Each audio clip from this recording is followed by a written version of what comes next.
The funeral is over. The casseroles have been picked up. The relatives have gone back to their hotels and their flights and their normal lives. And you're standing in your parents' house, maybe for the last time, and you look at your sibling across the room, and something is already broken. You can feel it, like a wire that snapped somewhere in the last 72 hours. You don't know exactly when. Maybe it was the thing they said at the hospital. Maybe it was the way they handled the eulogy. Maybe it was something that happened 20 years ago that you never fully forgave them for but never expected to matter this much. You don't say anything. They don't say anything. You hug goodbye. You say we'll talk soon. And then months go by. And you realize you weren't wrong. Something really did break. If you're watching this right now, I'm going to guess a few things about you. You probably have a sibling relationship that already feels complicated, not estranged exactly, but not close. More like two people who share a history and a last name and not much else. You might have aging parents, and you can already feel the tension brewing underneath the surface of every holiday, every phone call, every conversation about what happens when. Or maybe you're on the other side. The loss has already happened, and you're trying to make sense of why the silence between you and your brother or your sister keeps getting louder. Either way, you're not crazy, you're not being dramatic, and you're not alone. What I want to do right now is walk you through the 5 real reasons that siblings stop speaking after a parent dies. Not the surface reasons, not we fought about the house, or she took mom's jewelry. The actual psychological and relational reasons that were building for decades before anyone even got sick. Because if you understand what's actually happening, you have a chance to do something about it, before it's too late. Or after, because sometimes that's where people find themselves. Let's get into it. Here's the first thing nobody wants to say out loud. A lot of sibling relationships don't actually exist. What exists is a shared relationship with a parent. Mom is the one who calls you both. Mom is the one who passes along your brother got a new job and your sister's kids are doing great. Mom is the bridge, the connector. The one who keeps both sides of the family in orbit around each other. And when she's gone, the orbit collapses. You realize you haven't had a real conversation with your sibling in years. Not a real one, and neither of you required it. There was always a buffer, a middleman, someone who translated between two people who maybe never actually knew how to talk to each other directly. This doesn't mean you didn't love each other. It doesn't mean the relationship wasn't real. It just means it was mediated through someone who is no longer there. So now you have to build something directly, person to person, maybe for the first time in your adult life. And most people don't know how to do that. They don't reach out because they don't know what to say. And the silence feels easier than the awkwardness, until the silence becomes the relationship. Here's where people get uncomfortable. But I need you to stay with me, because money isn't really about money. I know that sounds like something a therapist would say, but it's true. When the estate gets divided, or when one sibling was named executor and the other wasn't, or when someone got a loan from mom years ago that was never repaid and everyone pretended not to know about it, what surfaces isn't greed. It's a lifetime of unspoken ledgers. It's the sibling who moved away and built a career while you stayed close and took care of things. It's the one who got the education paid for while you figured it out yourself. It's the one who mom always seemed to worry about more, or praise more, or call first. The money becomes the stand-in for every imbalance that was never addressed, every sacrifice that was never acknowledged, every time you felt like you mattered less or more, and no one ever talked about it. And the cruelest part is that the person who could have helped broker that conversation, who understood both of your histories with her, is the one who just died. So it comes out sideways. It comes out in arguments about who gets the furniture, about whether the house should be sold, about a $200 item that nobody actually wants but everyone is fighting about anyway. Because the real fight isn't about the item. It never was. This one destroys more sibling relationships than people realize. Because grief doesn't look the same in everyone. And when you're deep inside your own version of it, someone else's version can feel like a personal attack. Your sister is holding it together in public and it looks to you like she doesn't care. Your brother is falling apart and it looks to you like he's making this about himself. Someone cries too much. Someone doesn't cry enough. Someone starts organizing and delegating and you read it as coldness. Someone shuts down completely and you read it as abandonment.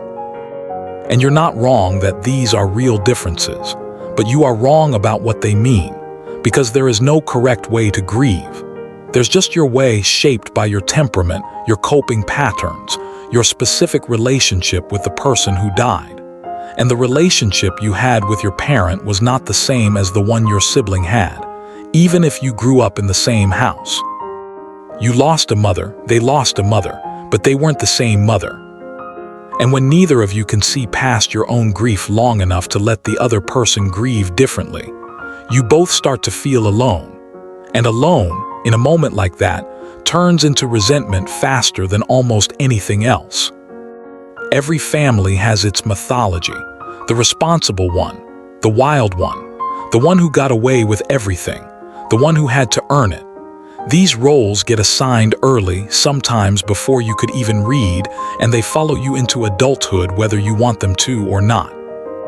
And as long as your parent was alive, there was always an implicit pressure to maintain the peace, to not go there, to let old things stay old.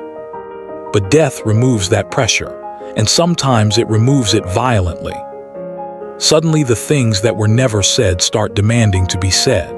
The favoritism that was real but never acknowledged. The way one of you was pushed harder, or protected more, or constantly compared to the other. The time something happened and a parent took sides, and the wound from that never fully healed, it just went underground. And now there's no one left to protect, no one left to disappoint, no performance required anymore, so the truth comes up, often at the worst possible time, often in the worst possible way. And when that happens, when a sibling says something at the reception or in the car on the way to the attorney's office, it can feel like a betrayal so deep that the relationship can't recover, even if everything they said was completely true. This might be the quietest reason, and the most fixable one, but it destroys more relationships than almost anything else. After the funeral, after the estate is settled, after the chaos dies down, there's a window. It might be a few weeks, maybe a few months. A window where reaching out would feel natural, where reconnecting would make sense, where both of you probably want to say something but neither of you knows how. And in that window, nothing happens. Not because no one cares, but because everyone is waiting for the other person to go first. Because reaching out feels vulnerable and vulnerability feels like risk. Because the last interaction was tense and nobody knows how to move past it without addressing it, and addressing it feels like opening something that might be worse. So weeks become months, months become years, and the silence calcifies into something that starts to feel like a decision, even though nobody actually decided. You just both kept not doing the thing, and eventually not doing it became the relationship. And somewhere down the line, one of you will think about reaching out, and the gap will feel too wide, too much time, too much unsaid, and you'll put the phone down. And that's how it ends, not with a fight, with nothing. So what do you do with all of this? I'm not going to tell you that every sibling relationship is worth saving. Some of them aren't.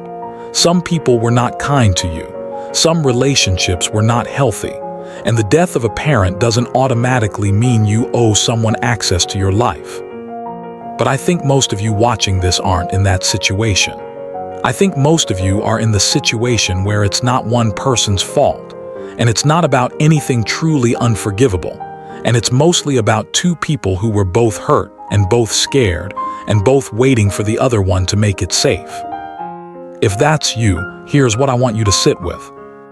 The relationship you have with your sibling right now is not fixed. It's just where things are. And where things are is not where things have to stay. You don't have to have a big conversation. You don't have to rehash every grievance. You don't have to perform forgiveness you don't feel yet. You just have to be willing to be the one who reaches out first. Not because you were more wrong, or because they deserve it more, or because it's fair. But because you're the one who decided today that the silence isn't worth the cost. That's it, one text, one call. Hey, I've been thinking about you. I miss us. I don't even know what to say, but I didn't want to keep not saying anything. You might be surprised what comes back. And if nothing comes back, at least you'll know you tried. At least you'll know the silence that follows is not yours to carry. Here's the thing about family. We spend our whole lives assuming there's more time, more holidays, more chances to say what we mean, and then one day there isn't. And the people we thought we'd always have access to, we don't. You can't go back, but you might still be able to go forward. If this video made you think of someone, maybe that's worth paying attention to. If it hit close to home, drop a comment. I read them. And if you want more honest conversations like this one about family, grief, and the complicated stuff nobody talks about enough, subscribe. There's more coming. Take care of yourself, and maybe reach out to that person today.